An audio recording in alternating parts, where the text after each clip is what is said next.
What's up, all my people? I got a really good story for you today, you guys. If you think the other story the other day was good and coincidental and crazy, you ain't seen nothing yet. I don't know what that is, but it's on the screen for some reason. So here we go.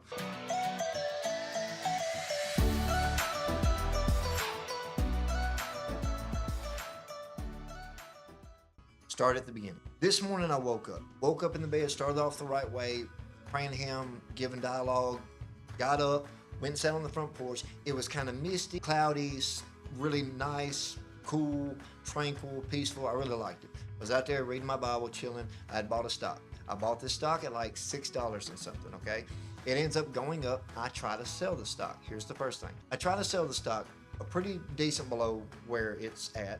It won't let me sell it. I'm like, what's happening right now? So it ends up going up to $7.10. I try to sell it at $7, so I'm 10 cents below the asking price. Should have no problem selling. It will not let me sell it. So I'm like, this is not making sense. Something's not right. So then after many times of this, a voice pops in my head. It's like, do not sell it until the market opens, until after the market opens. And I'm like, the market's going to crash when it opens. Like, I know it is. Again, it repeats, do not sell it before the market opens. I'm like, fine, it'll crash, whatever. That's my arrogant way of thinking, okay? So the market does open. Now, when the market opens, here's the thing, it crashes and comes back up. I don't know any of this because my phone just locks up, will not work. And I'm not talking 5 minutes before the market opens. It stops working as soon as the market opens. I'm like, you gotta be kidding me. I'm hitting buttons, I'm doing everything. I'm trying to go back. I'm trying everything I can. It's not the stock platform, it's the phone itself would not work, okay? So I run and grab my laptop, I'm hitting buttons on it, I get to the stock trade platform that I use, I enter the stock, it ends up halting. Now, for those of you who don't know what halting is when the price shoots up or down too much too quickly and they can't price it exact, so they halt the stock and put it on pause until they can figure out exactly where it should fall, and then they'll open it back up again. So this halts at 740, okay? The price, not the time. It ends up 10-15 minutes later, they unlock it. In 2 seconds, it's halted again. It shoots up 7-8. Another 5 minutes goes by or so, it ends up unhalting again, 7-8-9, again, 9-10, 11-12. So I'm finally able to sell this stock sometime later. But here's the thing. As soon as I sell the stock, you guys, and again, I'm not talking 5 minutes, I'm talking about as soon as I sell the stock, you guys, my phone starts working again. Just miraculously. Now, why does that matter? Here's why that matters. I've been so panicked here lately with stocks and them not performing like I want them to, that with it nosediving like it did when the market opened, if it came back up like it did and broke even, I probably would have sold it. I would have absolutely sold it. I would have said, forget everything I'm being told in the guidance of God. I would have took it in my own hands and I would have decided to sell that stock. I could not do that because my phone wouldn't let me because I couldn't interact with my phone. So I had no choice but to leave it alone. And it ended up going up. And it kept going up and kept going up and kept going up. You guys, I did so well today. And I say I did so well, dude. I didn't do nothing. I literally did nothing. Quite the opposite. I would have been the one that derailed the entire thing. This is a clear sign to me of stop trying to do it yourself. Because that's the thing. Even after the examples that I've been shown here lately, day after day, I'm still trying to do it myself. I'm still trying to take it into my own hands and do it instead of letting him have it. Instead of listening to what he's telling me.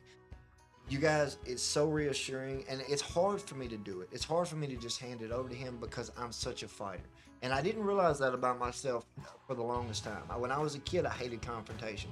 So I didn't think I was a fighter. Understand, being a fighter and confrontation are two completely different things. Now, as I've gotten older, I've gotten comfortable with confronting people and having to deal with that uncomfortability. But when I was a kid, I hated it. I didn't know how to deal with confrontation. So here's what a fighter is, and this is why it's the difference. A fighter looks at, I will not let situation X get the better of me. I will not let thing Y beat me. Like that's what a fighter is. Like, I will not let this take me down. Like that's the fighter mentality. And it's not something I choose to have, it's just something that I have. I don't get to cut it on or off all the time. And with the stock market, it has almost done me in because when the stock market's beating me, I'm like, you're not going to get the better of me. And I go in full steam ahead and I'm ramming my head against a brick wall. I thank God above that he was able to get me to step outside myself long enough to say, this is not a fight you can win. This is a fight you're going to have to step back and say, I cannot do this by myself. Here's the thing.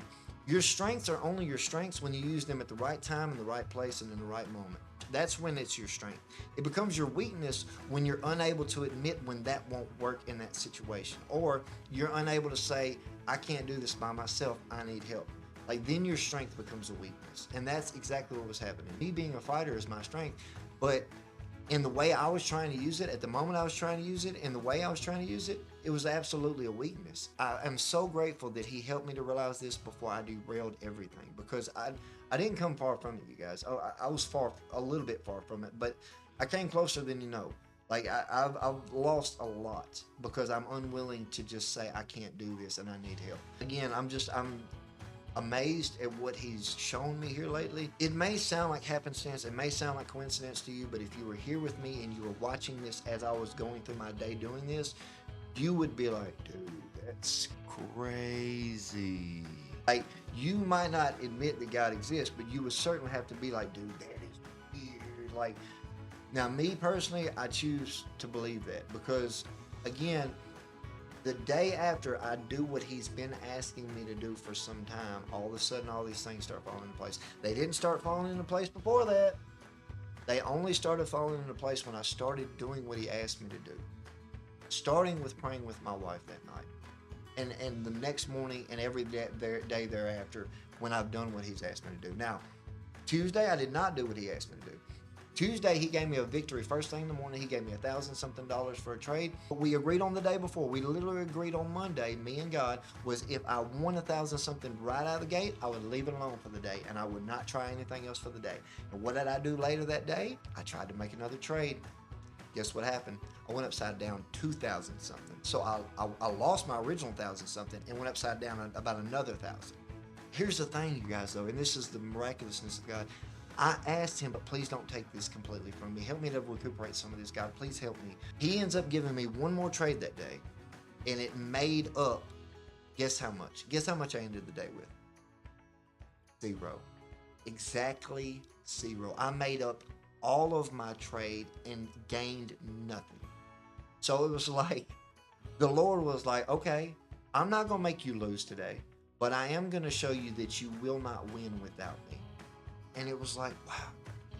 You guys, I'm telling you, once you start putting this in God's hands and you're willing to look at it through a perspective other than your own perspective, other than your own superficial way of thinking, when you're really willing to step outside yourself and look at it through someone else's point of view or through a bigger scope, I'm telling you guys, it's incredible. It really is. It's amazing. I'm not going to hold you guys. I could go on and on, believe me, because I'm flabbergasted. I'm amazed. Like, I am so thrilled, you guys, for today. I was dancing. Like, I'm telling you, like, I've been on one. But I'm not going to hold you guys. I just want to get that point across. Thank you, God. You have given me more grace than I deserve and given me a win that I so desperately needed and have been doing consistently since I put you first. And I thank you for that more than I can say and more than I can put into words. As always, I love you guys. If you're dealing with something and you can't get out of your own way or your way is not working, try it his way. What do you got to lose? If it doesn't work, go back to doing it your way. At least try it. At least give it a shot. See if it works. Try it his way. As always, I love you guys. Stay woke, my friends.